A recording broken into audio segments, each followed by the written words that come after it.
A wacky cake is a World War II or wartime cake. It was made without the ingredients of eggs, milk, and butter.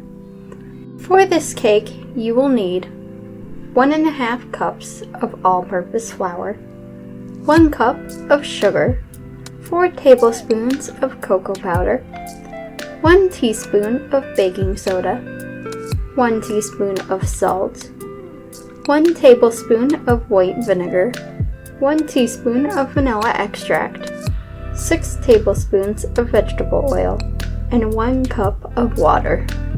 To make the cake, preheat your oven to 350 degrees Fahrenheit.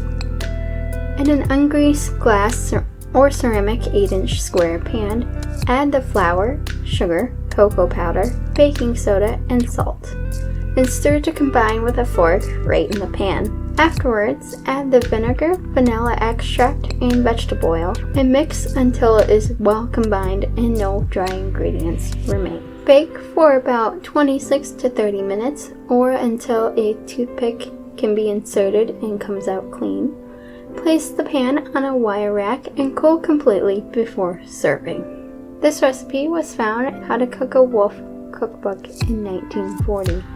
If you want to see more of our videos, follow our channel. Our other videos include anything from shipwreck videos to local history. Thank you for watching.